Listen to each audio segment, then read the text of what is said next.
Hey. Today is January 26th, 2020. My name is Nikki, and I am the owner of Soul Things Botanica, and you are listening to the How to Be Magical podcast, where I discuss all things magical, black, and fun, and just try to help y'all get to be your best magical self ever. And this week, I want to talk about your scientific process as a spiritual practitioner, as a person that's on a magical journey, no matter what stage of your journey you're in. This is just like a basic overview of my philosophy on certain things regarding the process of becoming magical. And this episode is entitled The Lab and the Scientist, because I honestly feel like we are our own scientists first.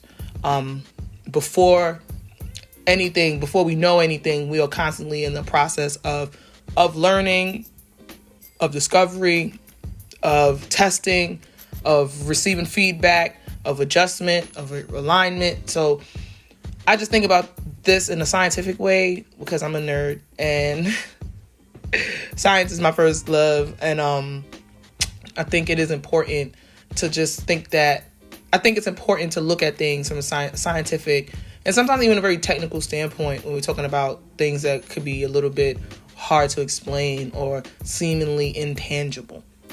So the lab portion of this refers to the tools that you have at your disposal, and the scientist portion refers to you and your process. So in the last episode, I talked about altars. I talked about the different types of altars. I gave a basic overview about how I set up my ancestral altar and my working altars. And your altar, to me, your ancestor altar is one of your main tools. It is like one of the strongest things in your arsenal, aside from you being of sound mind and body and spirit. But you having a place for your people to congregate, you maintaining a regimen with them, you giving them the things that they need in order to go out and do and protect for you. That's, to me, is always my mainstay. So I don't do nothing without them. So I don't even know what that is. I don't know what it is to do something without asking or without at least humbling myself to them and just surrendering to the fact that if it's for me, it's for me. And if it's not, then they're going to let me know why it's not.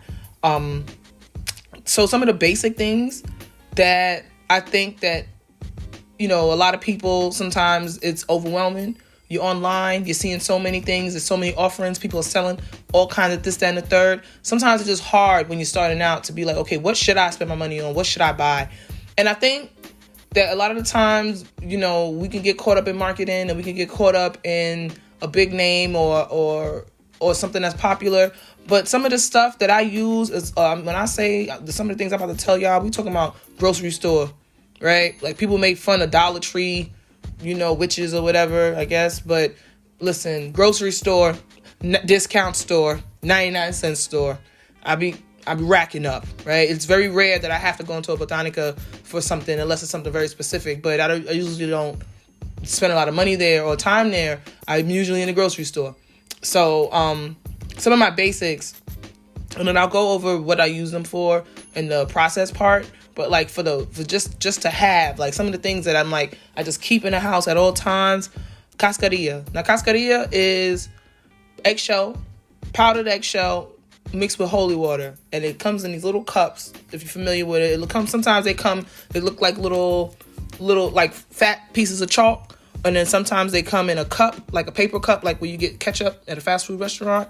And they'll be like that. And you use that for, that's like a myriad of things you can use it for. You could add it to a bath. You could add it to, with different herbs. You could use it as a floor wash. You could put it on your person to absorb negativity, like before you go out or after you come out from, like after you come in the house from being outside, being out in the world. You could just sprinkle some on your body to kind of like dust off, like just some lingering negativities.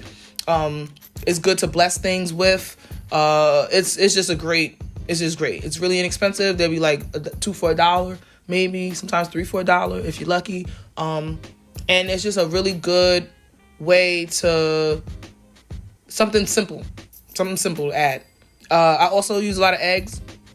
Again, eggs also have a good protective element. I do egg cleanings on myself sometimes, and I will roll the egg in some cascarilla or mark the egg with a cross with some cascarilla. I'll bless the egg, like I'll pray over it, ask it to help me remove any negativity, and then I'll just pass it over my body in different areas, like the base of my neck, my crown, the crown of my head, the base of my throat, over the backs of my shoulder blades, down my arms. Like I'll just roll the egg over my whole body, and either I'll crack it into a glass of water if I feel like reading the egg, or I'll just crack it in the toilet and flush it.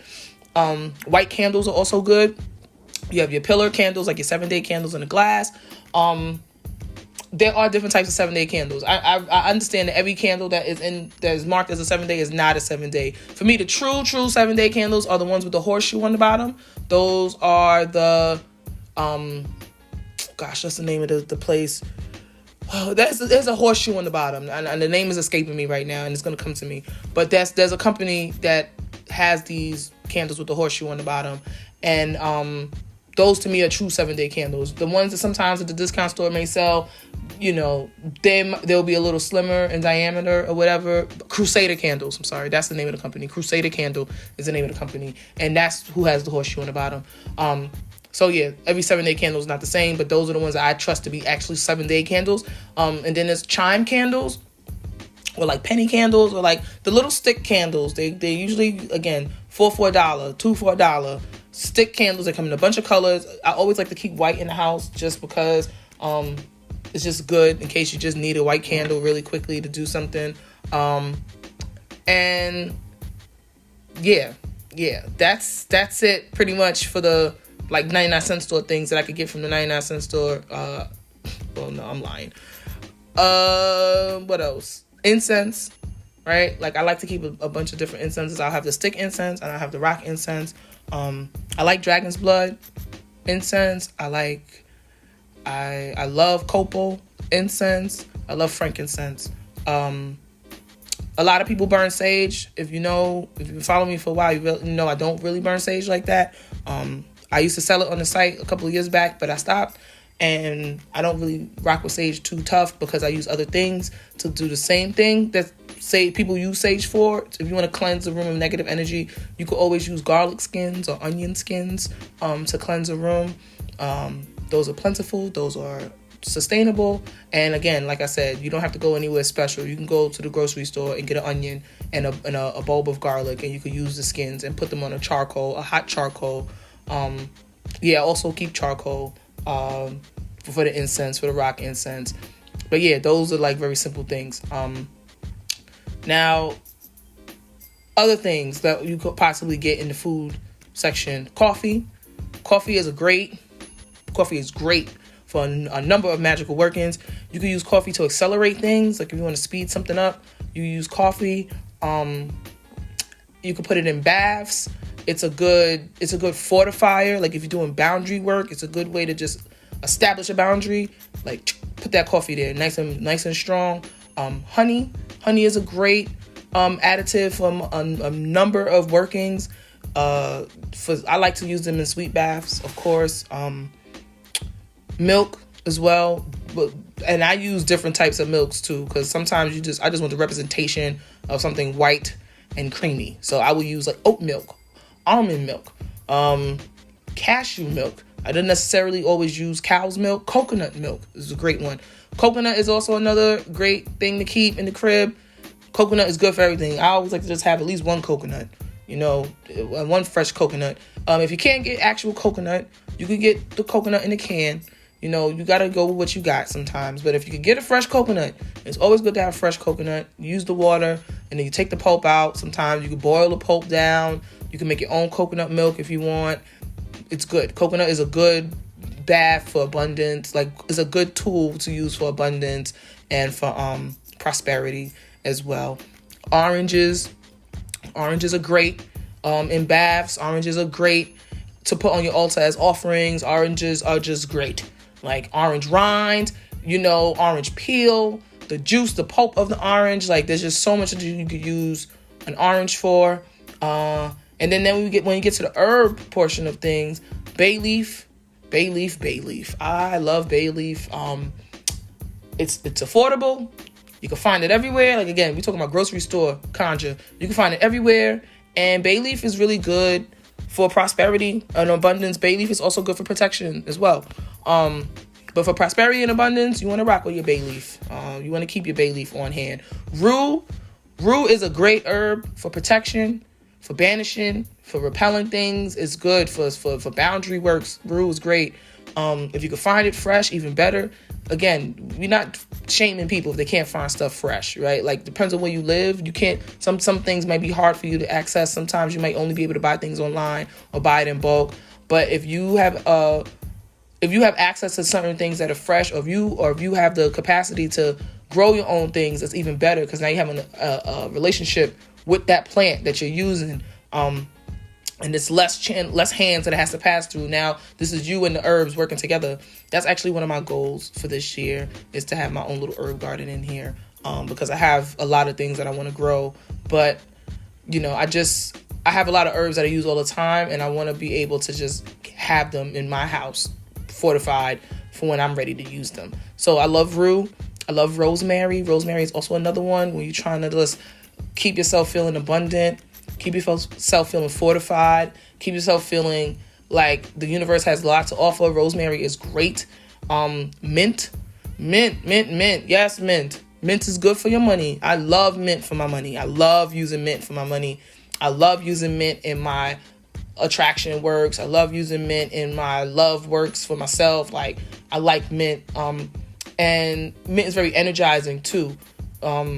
I liken it to coffee in that same type of way of like adding a little zing, Basil is another great herb to keep on hand. Easy to find most times. Sometimes you can find it dry, but again, if you can find it fresh, it's really good. Basil is another one that I love to do for money. Like, I love a basil, mint, coconut water, coconut milk bath. Like that, those three, basil, mint, and coconut, nice. You're feeling nice. Like, and it can be simple things like that. You can make baths like with any combination of these things, and do your own research, right? We're going to get to that portion. Cinnamon. Again, cinnamon. I put cinnamon in the same family with the mint and the coffee, of an energizer, of an amplifier, of a turn up ting. Like, cinnamon will turn up everything. Cinnamon, honey, and orange bath. Woo, something's happening there. I'm going to tell you that right now. You're going to feel it. You're going to come out that bath feeling like all the hot things. Like, wow, this feels great. And alternatively, another hot thing, my last one on the list, hot peppers.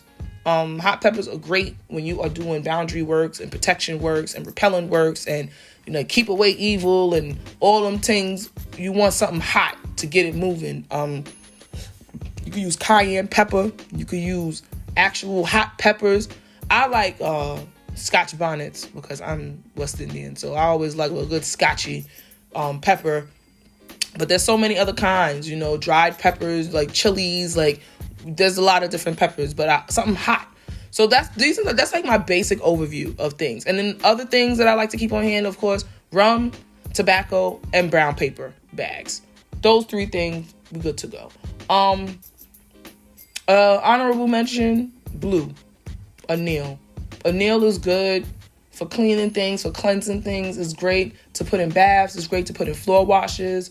It's a good tool to have. It's like with the cascarilla. Like, you want to keep that. The rum, the cascarilla, and the anil, those three things, they could help you clean up a bunch of shit, okay? And, yeah, that's my basics. That's about, I don't have nothing else. No, not oils, not a herb, nothing. If I ain't got nothing else in the crib, I got those things, and I usually can do mostly everything that I need to do. Now in terms of the science part, right? So that's the lab, right? Like, that's what you got in the lab. And again, everybody's lab is gonna look different. Everybody's needs are different. Everybody's outcomes are different. I think that your lab is determined by the type of science that you're doing. It's determined by what kind of outcomes you're seeking. It's determined by the type of work that you're willing to do. And in terms of, this whole overarching theme of the podcast, how to be magical, the magic is in the process. The magic is in you becoming your own best scientist and applying yourself in a way that a scientist would have to apply themselves. That means you have to have integrity. That means you have to be committed. That means you have to be diligent. That means you have to report your findings. Even if it's not shared in the community, you have to report something to somebody. You got to be able to look back and say, okay, this is what we did. This is what happened, and there's so many reasons why you would do work, whatever it is you're trying to do. And there's a few different things. Like, I break mine down into like three very simple categories of work: to protect, to manifest, and to see, right? Those are the three main reasons why you're doing anything. You're trying to protect yourself against something, you're trying to manifest something, you're trying to see or know something. Those three things, that will cover a myriad of problems and solutions, right? So for protection, I have you either fortifying, you repelling, or you cleansing, right? And to me, to protect, I will always need to make sure that my ancestors are fortified and they have what they need, right? Before I do anything additional. If I want to do some additional protection work, I want to make sure they're taken care of first, and then I can get to the protection works, right? If I want to manifest, same thing. To manifest, to be like, if I want to attract something, or if I want to transmute or change something that is currently going on, then I'm going to need that energy to manifest. And then I also will want to do something to see or to know something, which is divination. And all three of those things require a different level of energy. They require energies coming from different sources of yourself. They require you to acknowledge that you may not be able to do all of these things at the same time. And I think sometimes that's when people get a little caught up, when they get a little turned around, because it's like, okay, what do I do first? To me, the first thing and your main thing should always be to protect yourself, because at any given moment, there's something coming your way. And whether you see it or not, that doesn't mean you're not going to be affected by it.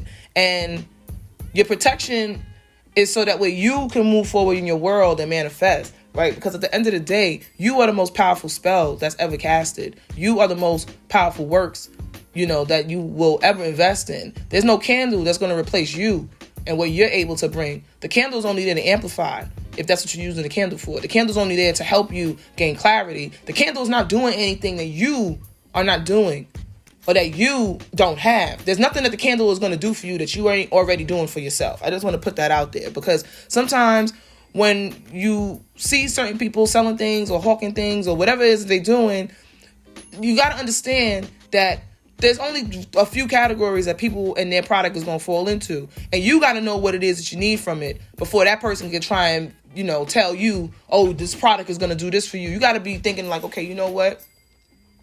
All the weight trainers in the world ain't going to make me get up and go to the gym. The weight trainer is helping me when I'm there, right? It's helping me maintain my posture. It's helping me feel, it's helping me whatever way I feel it's helping me. But just putting it on and sitting in the house ain't going to do nothing. I still got to get up and go to the gym. I still got to get to the place where I'm going to do this activity. So your tools are never going to fully define you. Your process is what defines you. And your process is supported by your tools, not the other way around, right? Like, you need your tools, but sometimes if you ain't got nothing but a cup of water and a white chime candle, trust me, you can get it popping if that's what you got to do, right? It's always you. You are the intention. You are the life force behind whatever it is that you're putting out there. These things are just helping you. And again, you got to be willing to document your progress with yourself. Everything don't need to be shared. Sometimes you're going to have, certain experiments that are lifelong experiments or just like very long case studies. And then sometimes there's going to be some very short and sweet things where you be like, oh, okay, that was cool. I don't need to do it again, but I'm good. It's nice to know, right? So you got to have an expectation of a result when you're doing these things. Now, it's not just about like, oh, believe that something will happen. It's like, understand that something will happen. It ain't just believe. Something gonna happen. Now, whether you're paying attention or whether you're acknowledging that something is happening, that's on you. But something is always gonna happen for everything that you do. Ain't that Newton? For every action, there's an equal and opposite reaction. I believe so.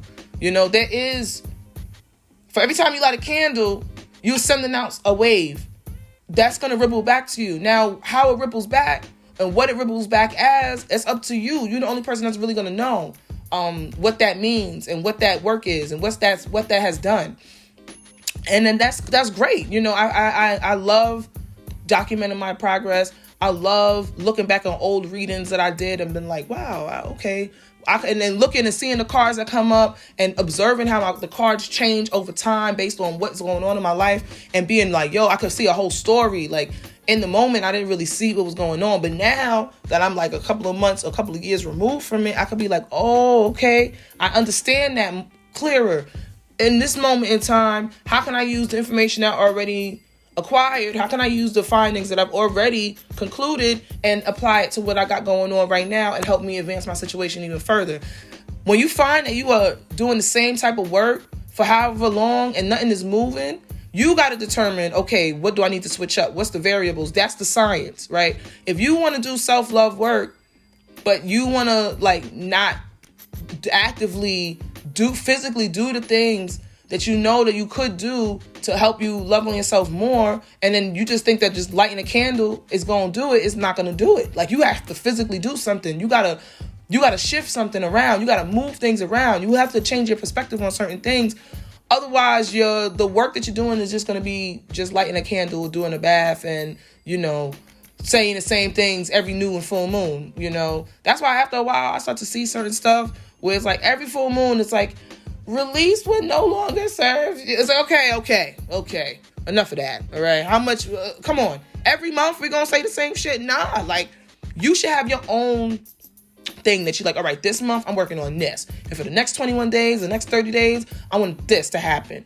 And then take a step back and be like, all right, I'm gonna just chill on that for a little bit. I put the word out. I did the work. I did this. I did that. I'm gonna just lay low for a bit. I'm gonna let open the window and see what comes in, and I'm gonna document it, right? And that's literally how a lot of some of our best and brightest minds in this world operate. They constantly testing themselves. They're constantly in a mode of exploration and discovery with themselves. They don't got nothing to do with nobody else. So before you go out and buy a bunch of stuff, right? Before you go out and buy the latest fixed candle, the next oil, whatever, understand that there are so many things that you can learn from yourself and with yourself that don't have to do with anybody else. And those are going to be some of your most precious moments with yourself on your journey. When you come to your own understanding about certain things. Yeah, you might read something and it might connect a dot or two, but when you see it in your own hand, when you thumb through your journal and be like, oh, snap, 6 months ago, my mind was on this, and look how things turned around. Or I started doing this series of baths, and look what happened. Or, you start to connect into your own storyline, and it's lovely. And it's beautiful, and I really enjoy it a lot. I think that some of my worst experiments, right, like things that have gone horribly awry, have been my greatest teachers. And, it's one thing for somebody to tell you, don't do that. It's another thing to do it and be like, oh, I know why I shouldn't do that, because that shit had me messed up, or I wasted my time, or, I spent so much energy on this, that, and the other. It is nothing like coming to your own understanding about certain things. Maybe not leaning on your own understanding totally, but coming to your own terms with how you see things and why you want certain things, and coming to terms with some of your motivations about why you're doing this and what you actually want, and realizing that there's so many different ways to phrase things and word things, and so many ways to expect outcomes, and so many ways to still be surprised with all of that, and one of the best things that I've learned, in working with my ancestors and doing this work for myself has been, the way I feel about myself and the way I talk to myself and the way I phrase things matters. It matters a lot. There is no substitute for a strongly worded petition, a heartfelt, sincere prayer, a honest and vulnerable moment of thanks. There's nothing like that, So even if you don't know all of the right things to say all the time, or the right way to word things, just start keeping a journal. Anytime you touch anything that's spiritually related, just write it down. Even if it's something simple, even if it's like, oh, I went out and bought some oranges today. Okay, I bought some honey. I bought some milk for a bath. Like, keep track of those baths. Keep track of your candle works. How did the candle burn? Did it burn to the left, Did it burn to the right? How long did it burn? What was the moon phase that it was in? What was the sign that the moon was in? What time was it? Did you dream anything weird? Did somebody come up to you and say something? Did you feel something different? Like, these are the things you got. I mean, it comes down to the minutia, right? And being able to be in awe of the simplest things will make this whole journey feel like, every day is an adventure. Because every day is not going to be the most sensational day in magic, right? Every day is not. Sometimes it's just real mundane. It's real everyday stuff. Sometimes it's, I got up today and I ate food and I cleaned the house and I made myself feel all right. And I had a good time with myself. Sometimes it's just that. Sometimes it's I read a good book. Sometimes it's, I heard this really inspirational quote.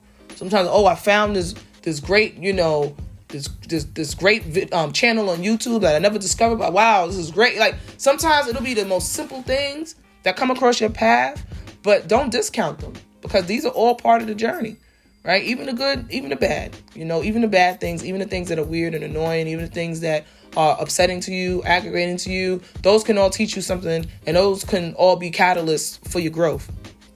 So with that being said, what are some of the ways that you are experimenting with yourself? And since the year began, everybody sets their new year resolutions, but we are in a new lunar year, right? Because we just had a new, it was a Chinese New Year, the Lunar New Year on the 24th.